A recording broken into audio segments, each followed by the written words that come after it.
Live from the Business RadioX studio inside Renaissance Bank, the bank that specializes in understanding you. It's time for North Fulton Business Radio.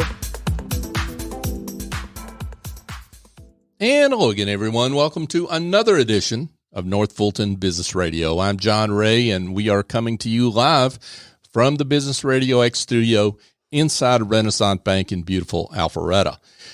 Folks, the good bankers at Renaissance are doing great work for small businesses. I know that myself personally, and I know a number of people that are glad they switched to Renaissance Bank away from the big bank experience, and you know what I mean, computer-generated voices and 1-800 numbers and all that good stuff.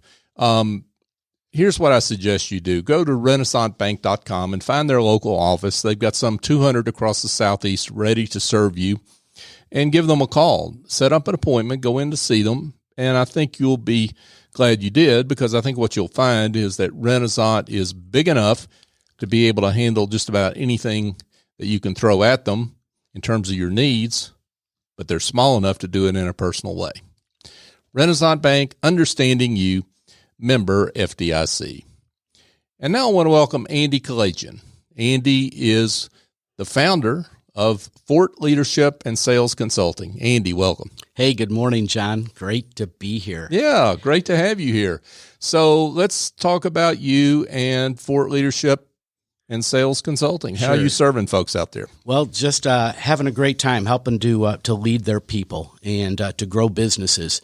And Fort Leadership actually is a tip of the hat to my grandfather and my father.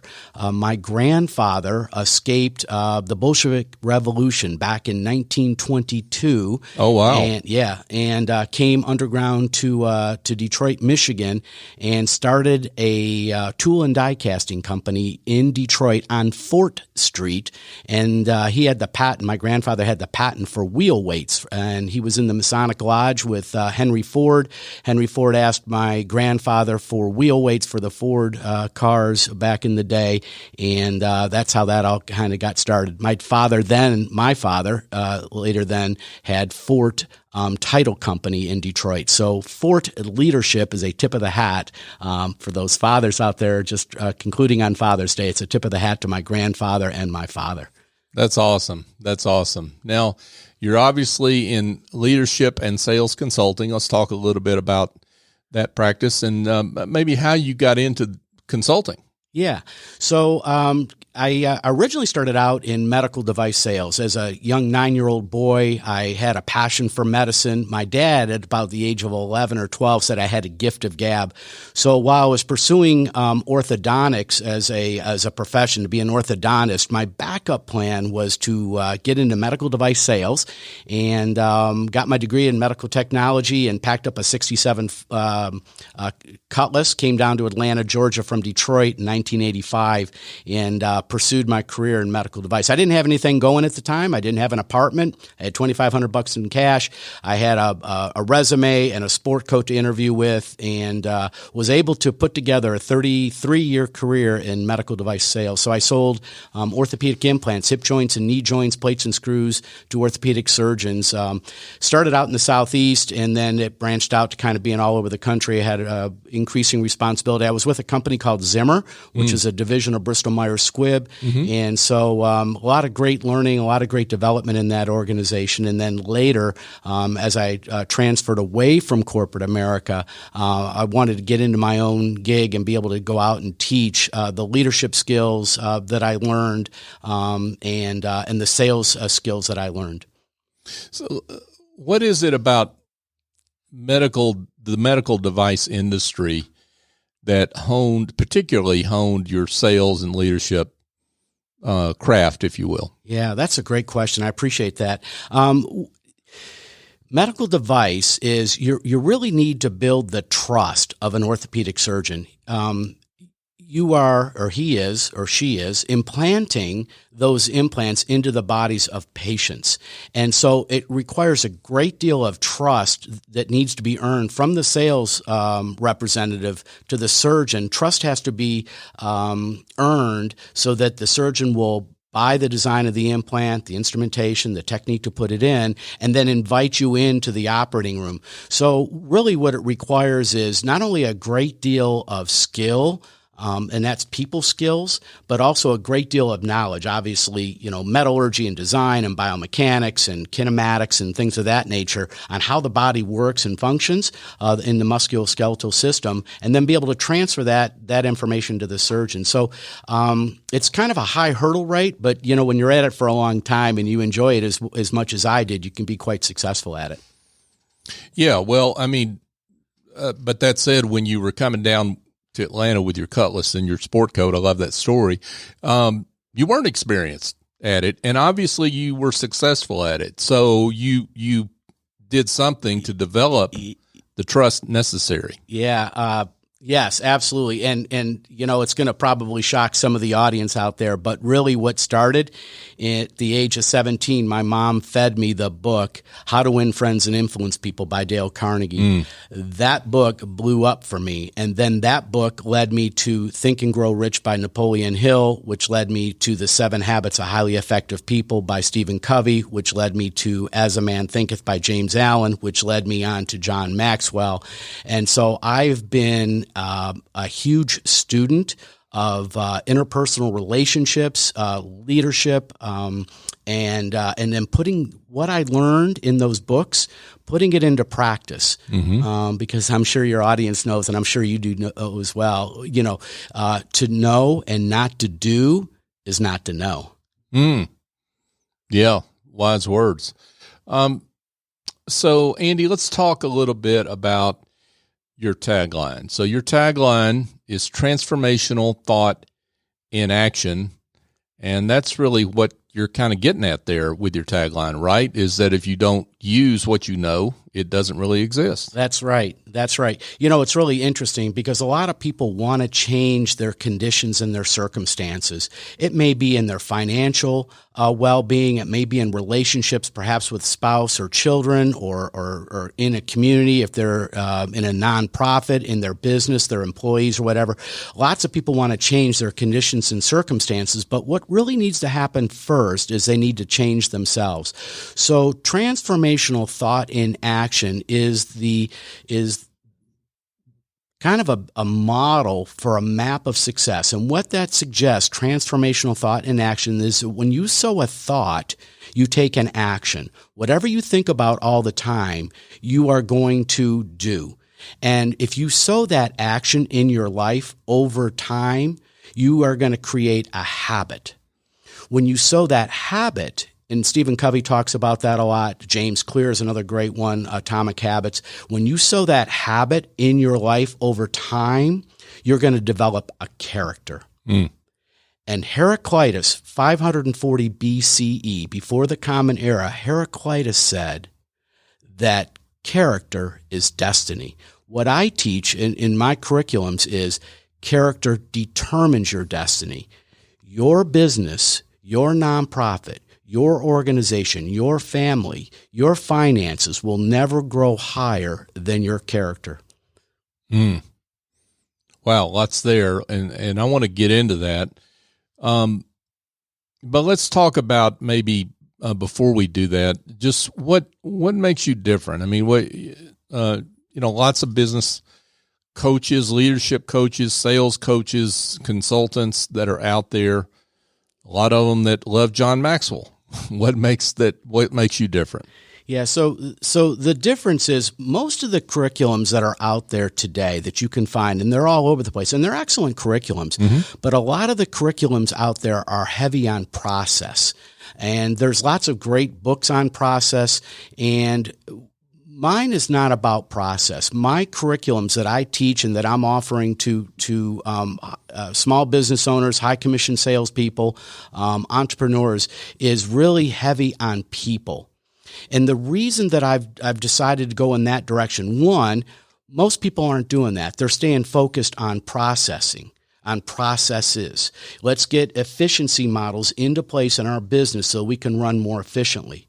But in order to be scalable, you really need to grow your people. And I'm focused on growing people because so many times we know in in business culture today, that there's business cultures out there are really twisting themselves up in knots, if you will, trying to figure out how are we going to engage our people?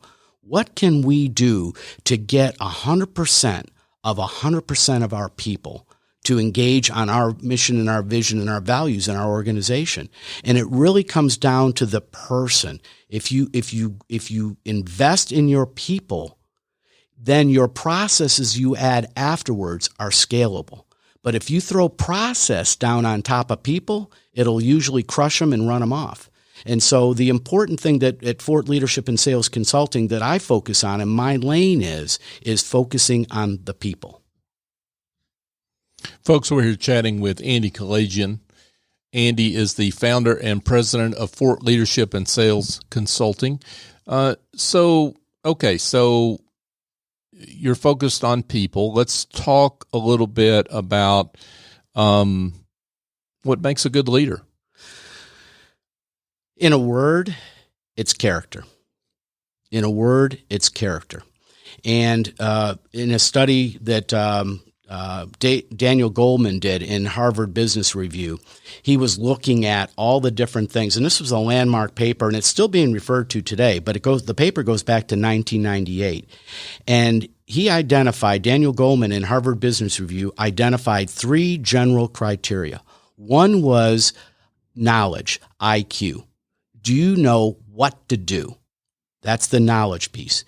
The second piece was the cognitive skills, and skills being, okay, you know what to do. Do you know how to do it? Can you do it? You may know how to do something, but if you don't know, actually have the skills to do it, you're not going to be able to do it. The third component in that is attitude. And attitude, in his paper, he's identifying attitude as being that person's ability to see the problem and be able to fix the problem. So skills and knowledge are not enough, but it comes down to attitude, which goes right to character. So I'm thinking about hiring someone. How do I know that they've got the character that I need for my business? Yeah, that's a great question. And that's really the $1 million question, right? Because oftentimes what people do, what business owners do or corporations do, they hire the skill and the knowledge, and then they dismiss that person because he's a bad cultural fit. They've got a bad attitude. They're toxic in their environment. They're negative all the time. They come in late. They never make deadlines. They make promises they can't keep. And so rather than hire the skill and the knowledge and hope that you got good character, I would suggest that probably what companies need to do is hire good character, search for good character, and then teach them the skills and the knowledge you want them to do to perform the duties that you need them to do to grow your business. And how do I know that they have good character? So that's another great question. And what you have to do then is you got to start peeling, as a business owner, you have to start peeling back what's going on with that person, finding out. You got to ask a lot of questions. So Daniel Goleman's paper said you got to have self-awareness, you got to have empathy, you have to have motivation, you have to have social skills. There's these certain criteria, and so it's incumbent on the leader in that organization or that hiring manager or that HR person to be able to delve deep and ask that person, that individual, tell me about yourself, and tell me how did you get here. I was coaching a young lady the other day who just got out of nursing school, and she wants to get into medical device sales. And I told her, I said, Caitlin, there's 2 things you got to know. You got to be able to tell me, how did you get here? Tell me, how did you get here? Give me your backstory. Tell me who you are. And then the second piece of that is when they ask you, what differentiates you between the other 2 solid candidates that got great skills and great knowledge in nursing? What differentiates you between you and them? And it needs to come down to character. The differentiator in any business, in any corporate culture, in any community, in any nonprofit is going to be character. So you have talked about, talk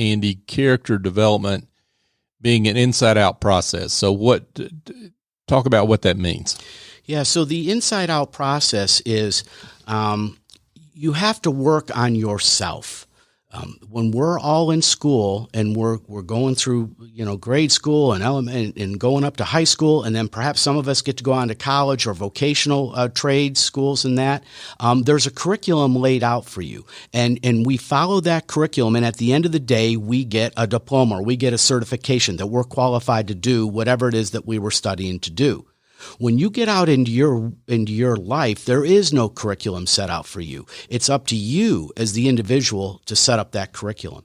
So the inside-out process is about the individual first becoming the best you. I'm speaking to the audience now. It's for you to be the best you can be. Mm-hmm. And then you take yourself out into the marketplace and you command the business or the enterprise that you're looking to command. So it's an inside-out process. In his book, Stephen M.R. Covey, the son of Stephen Covey, in his book, The Speed of Trust, talks about integrity comes before character.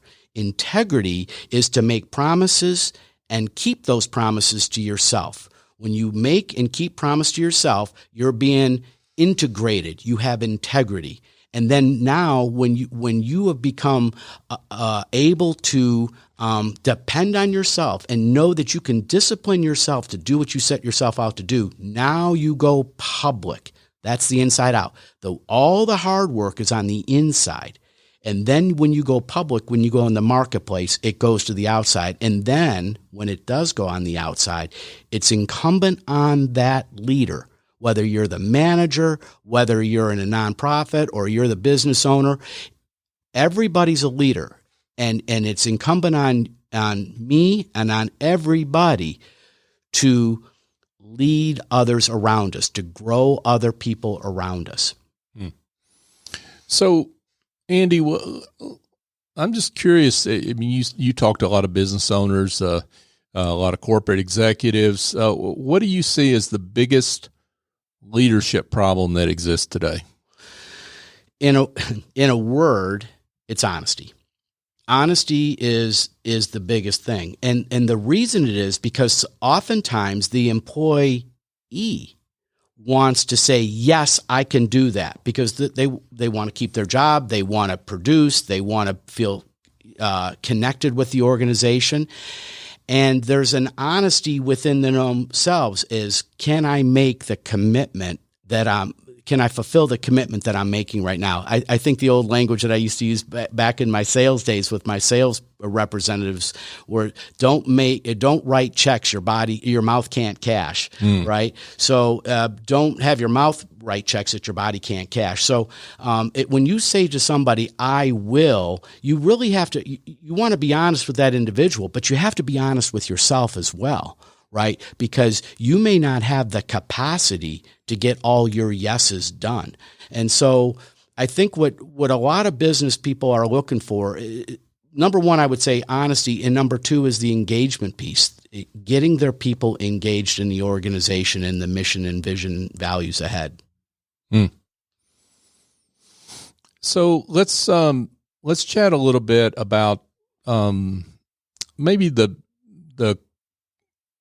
talking about the character development and just, what makes the character development you talk about different than your local house of worship, an inspirational book you read,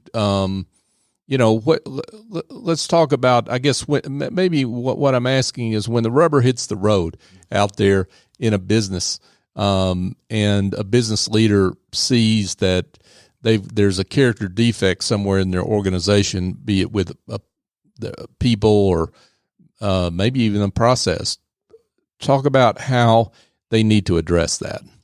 Yeah. So I go into organizations and we'll do a what we call a mastermind. And a mastermind is when you get a collection of people. It could be some people in the same organization or in a certain department, or it could be people of different walks of life, an attorney, a financial planner, a real estate agent, and you're all coming around a particular curriculum. One of the curriculums I'm teaching right now is the 15 Invaluable Laws of Growth. And what's really interesting about that is when you walk people through those curriculums and you take a couple of chapters a week, and then as a group, as an organization, we talk about that stuff. We have a mastermind. And when you get 3 or 4 or 5 people, 6 people in a room or over Zoom virtually, and you're focused on a particular curriculum, and you have lots of different walks of life, because you got financial people, attorneys, real estate people, high commission salespeople. They've all got a different perspective and view on their life and their business life. And when you sit down and start doing this, it's really interesting, because if you have 6 minds around this curriculum, a 7th mind always enters. And that's the benefit of a mastermind. When individuals come together over a particular topic or curriculum, there's always a blooming of a new idea that is diverse, probably was never spoken by any one person, but kind of comes together and it spirals upwards, and you come up with this idea on, this is what I need to do with my business. This is what I need to do with that troublesome employee. I can't tell you the number of times that we've had these sort of things, and there's been an aha moment for somebody in there, in that conversation, in that brainstorming that comes out in that mastermind, that now they know the direction they got to take their business. Sometimes in organizations, we find out that there's a problem with somebody in the organization, that somebody's kind of toxic in the organization, and it gets revealed. And that's an interesting thing, because then all of a sudden, I'm called in to say, hey, you're not in our organization. Can you help us overcome that? Can you help mitigate that? Can you bring the awareness to that person and see what we can do about getting that corrected? And those sorts of things need to happen in order for that business to grow, because, again, that business is never going to be able to grow to its full potential until the character, the culture of that whole business is able to rise. Now, you mentioned a scenario. 6 people. The number doesn't matter. But when you've got a business owner that they've been really the engine behind where that business has gotten to, right? How do you get that business owner to buy into the notion that they ought to put together a mastermind of their key employees, right? And that those key employees may know more than they do and may be able to contribute to the problem maybe more than they think. Right. So it really comes down to that business owner, that entrepreneur, right? Because they've got the brains behind the whole thing, and they've selected their people to be on their team, or perhaps in their executive team, and they've surrounded themselves with the 5 or 6 people. So usually what ends up happening is they come to me because they're frustrated. I mean, when I start pulling back, asking some questions, and we get to know each other, after a little bit of time, you start figuring out they're frustrated with their business. It's not growing as much as they want. It might even be growing in double digits, but they see, a 2 or a 3 in front of that double digit growth, and they're not achieving it. And so they've looked at processes, and they've put in systems in place, and they've got it all sort of mapped out, and think, I don't understand why it's not growing anymore. And honestly, looking at growing their people is not on their radar. Right. It isn't. It's all about process, because we're heavy laden in our business culture today with process. And part of that's because of the IT, and IT has done wonderful things for us. I mean, who carries a map in a glove box anymore, right? Right. But it's because of that we are so focused on process, and we've sort of forgotten about people. But the tide is turning, and it's turning rather rapidly now because of what happened with COVID-19. And now all of a sudden we were decentralized and people didn't feel cozy because not everybody was in an office together and feeling kind of the esprit de corps that perhaps could be there. And so in order to feel like you're retaining your people and you're retaining their focus, the entrepreneurs, the small business owners, the corporate team leaders are looking for, okay, my people are now kind of all over the place. We might not even be having corporate meetings like we used to flying everybody to Austin, Texas, for instance. So how do I make sure that I'm capturing their attention and they feel like they're valued?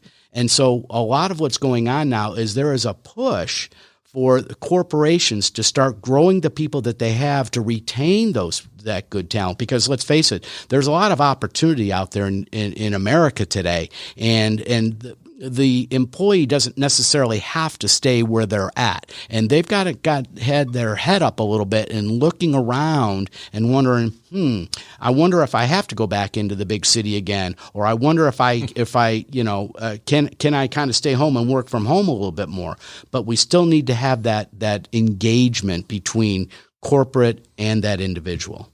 Yeah, you've touched on something that is interesting, because it seems to me that we've got this situation right now where seems to be a huge disconnect between leaders and their work-at-home employees that they're now trying to re-engage with, right? Is that a function of this misalignment between people and process? That's absolutely right. Mm-hmm. It's absolutely right, because of the benefits of Zoom and the technology that we have today, to a large degree, business has been able to run, I think, pretty well, given the circumstances that we were in.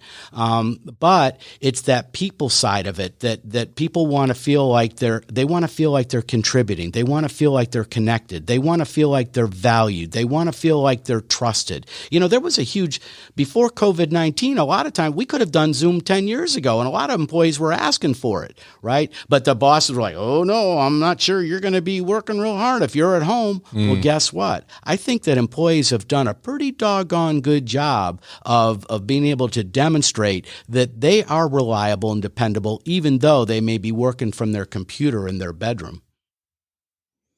Good words here from Andy Kalajian, folks. Fort Leadership and Sales Consulting. Yeah.